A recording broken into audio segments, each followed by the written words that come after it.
Open the YouTube app on your phone. Tap the plus button, make sure short is selected, and tap record. It doesn't matter what you're recording. Finish the recording, tap the check mark, tap next, ignore everything else on this screen, and press upload. You have just created a YouTube video with virtually no effort. Of course, if someone was to see this, they'd probably just assume it was like a mistake or something. You could title it the lowest effort video of all time, and maybe that would be kind of like a funny joke, but it's not really that funny, is it? I mean, a dude did get a picture of an egg to be the most liked photo ever on Instagram, but the internet is stupid. So what does it mean to say a piece of content is low effort? You might immediately think of, say, React content, where all a creator is doing is watching someone else's content and adding a little bit of mildly amusing commentary. Nowadays, you might also think of horrifically soulless AI-generated content that is rapidly consuming the internet and garnering far more views and engagement than any sane universe should allow. But both of these types of content, I would argue, actually take more effort than just opening up YouTube or TikTok or Instagram on your phone, recording something stupid, and pressing the upload button. Today, the barrier of entry for content creation is just about as low as it possibly can be. Of course, the reality is that the truly lowest of the low-effort content is just content that no one will really ever see.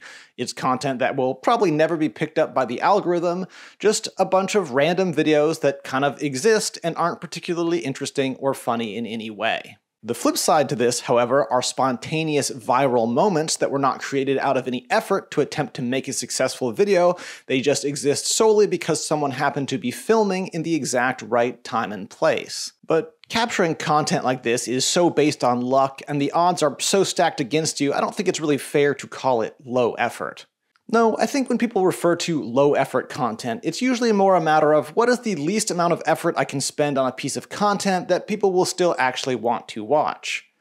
I mean, I ask myself that question all the time. Wouldn't it be awesome if instead of writing and editing these scripts before filming, I could just kind of have a loose idea of what I want to say, flip on the camera, and bang it all out in one take with no edits in between? I mean, some creators are quite good at sounding coherent and interesting while speaking solely off the cuff, and probably do record a lot of their content in 1 or 2 takes. But for someone who isn't naturally good at or hasn't practiced that skill, just turning on your phone and trying to sound clever and interesting without any long awkward pauses in between is actually pretty hard to do. There is, however, one popular format that almost seems tailor-made to using minimal effort. I'm talking, of course, about TikTok duets.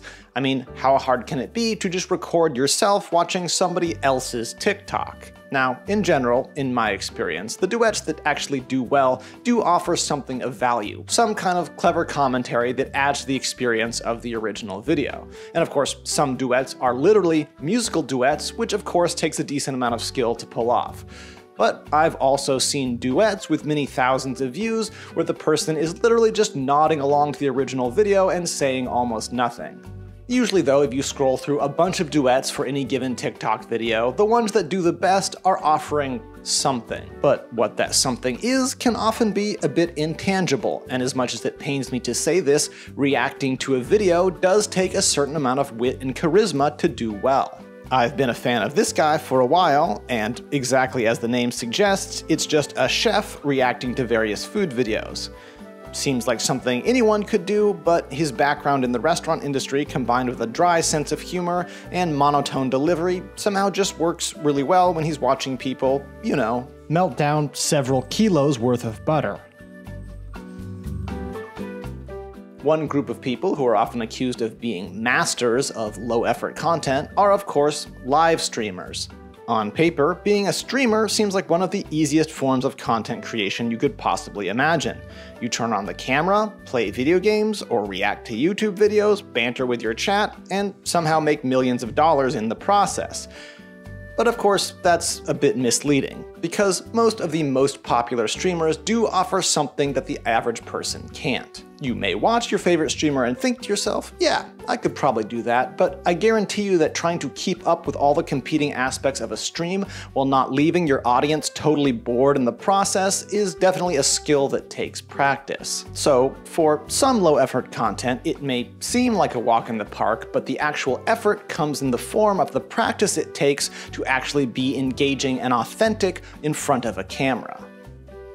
I know I make it look easy, but I assure you it is not.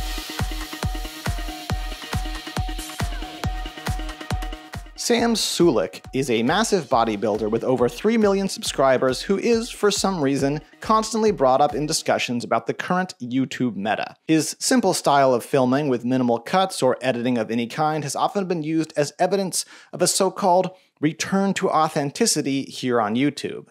His content isn't really my thing, but he does seem like a chill and charismatic guy, and if you're into bodybuilding, I'm sure it's very useful to get a glimpse into the life and process of a dude who is roughly 10 times bigger than you. But to call his content low effort would be insane. The production values may be minimal, but what he is doing on camera is an incredibly rigorous regimen of weightlifting and bulking, or cutting, or whatever the current phase is. And I can't stress this enough, the effortless way he seems to talk to the camera as if it's just a friend of his who's along for the ride is not something that comes easily to most people. He also uploads virtually every day, which is a huge commitment in and of itself.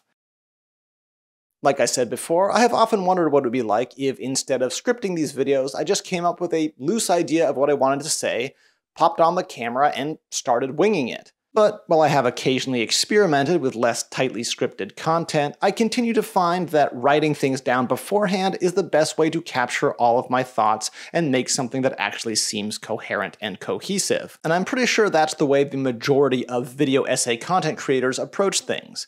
I mean, the word essay kind of implies there's at least some sort of writing process. Even if you're just working off of, say, bulleted talking points instead of an exact script, you still had to take the time to collect and organize the things you wanted to say.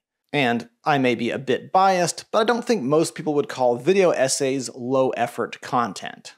Especially if you're talking about, say, a nearly 4-hour-long, meticulously researched epic that single-handedly destroyed the career of several YouTubers. But within hbomber's magnus opus on plagiarism, he shines a light on the way that some video essay creators have tried to lower the effort it takes to make that style of content, by stealing it from other people. However, if you want to publish high-effort content while spending less of your own time working on it, there is a much more ethical way to do it. Pay other people to do some of the work for you.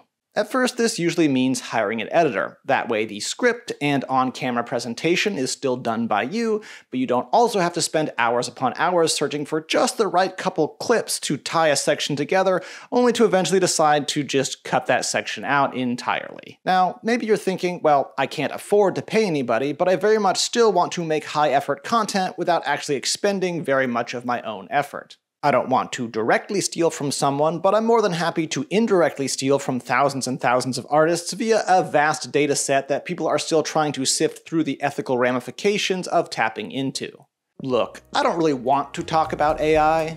I recently watched Drew Gooden's video on the subject, and I think he does a good job of capturing just how rampant and annoying AI-generated content is becoming on virtually every platform. And obviously, using AI does seem to be, once you understand how to use the tools and have done the basic amount of preliminary setup work needed, the easiest way to produce the most amount of content with the least amount of effort. So, for the purpose of research and self-punishment, I decided to make a YouTube video using one of the popular AI generation tools. This website was pretty easy to get started with, just log in and enter some basic info. Naturally, I'm here for content creation. And just like that, all I need to do is give it a prompt and click Generate a Video. How about a video about the difference between high effort and low effort content? That sounds original. I get to give it a little bit more information, so I'll change the audience to YouTube enthusiasts and leave everything else the same. Generating the video did indeed take a few minutes, so I will go ahead and skip to the finished product. One thing to note about this site is they source all of the clips from a stock video resource, so while the AI is generating the script and voiceover, as well as selecting which clips to use, the actual footage is not AI generated. Hey YouTube enthusiasts, ever wondered why some videos go viral while others, well, don't?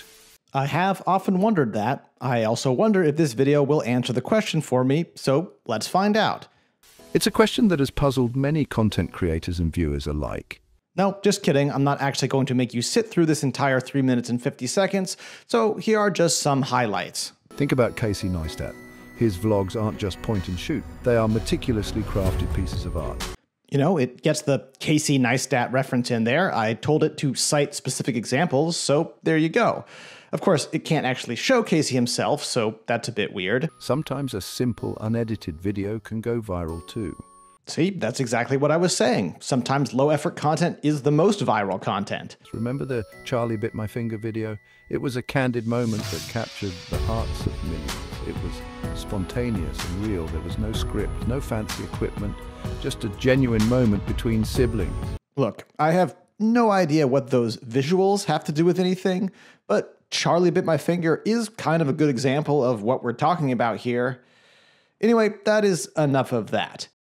I will say that one useful feature this site has is that you can go in and actually edit the script as well as the clips and music used, so you're not just stuck with whatever the AI spits out initially. Look, I gotta be honest, this is obviously not great content by any stretch of the imagination, but it's also not quite as bad as I might have thought or hoped it would be. And if I really wanted to, I could take the time to fine-tune the writing and adjust the specific clips that are being used and maybe, I guess, make it into something passable if extremely generic. The most commonly cited flaw with AI-generated content is that it just can't quite capture the human element. It just can't quite replicate the complexities of a real person speaking into a camera. The subtle voice inflections, the perfect delivery of wordplay and clever self-deprecating humor peppered throughout the script. At least for now. As much as I'd like to believe there's something about the human spirit that can just never be fully replicated by a computer, it's impossible to know what the future holds. Now, if all you care about on YouTube is getting views, and eventually potentially monetizing those views, I can certainly see the appeal of starting a channel, or several dozen channels, that are entirely fueled by AI-generated content. And I don't think there's anything inherently wrong with using AI to help you write and research scripts, or generate some weird trippy visuals to sprinkle in here and there. Even if I did think there was something inherently wrong with it, I don't think there's much that can be done to stop it from happening at this point. At the end of the day, how much effort you put into your content depends entirely on what type of content creator you want to be. If you are a person who loves being spontaneous and witty in front of a camera, then you may indeed be well suited to a more low-effort approach. Of course, these days that's probably not quite enough in and of itself, so you probably need to find some other hook or niche to make a part of your content, and if you're not a massive hulking bodybuilder who's filming your workouts, well, I don't know, hopefully you're good at something. On the other hand, if your talents are better suited to doing hours of research and carefully scripting a 45-minute video essay, you're probably going to be stuck with the more high-effort approach, and each of your videos is probably going to take several weeks to complete. Or if you're like me, you can kind of just take it on a video-by-video basis. I don't think any of my content is truly low effort, but some topics do just take a lot more time to research, write, and edit than other ones do. And because, at least for now, there's no real correlation between spending more effort and getting more views, for my own sanity, I find it's a good idea to strike a balance between higher and lower effort types of videos. Anyway, I had originally planned to try and film this video all in one take with no edits or reshoots of any kind because I thought it would be kind of funny and appropriate given the title, but I did try that and it turned out to totally suck, so now I feel like I've spent far more effort on this topic than it deserves.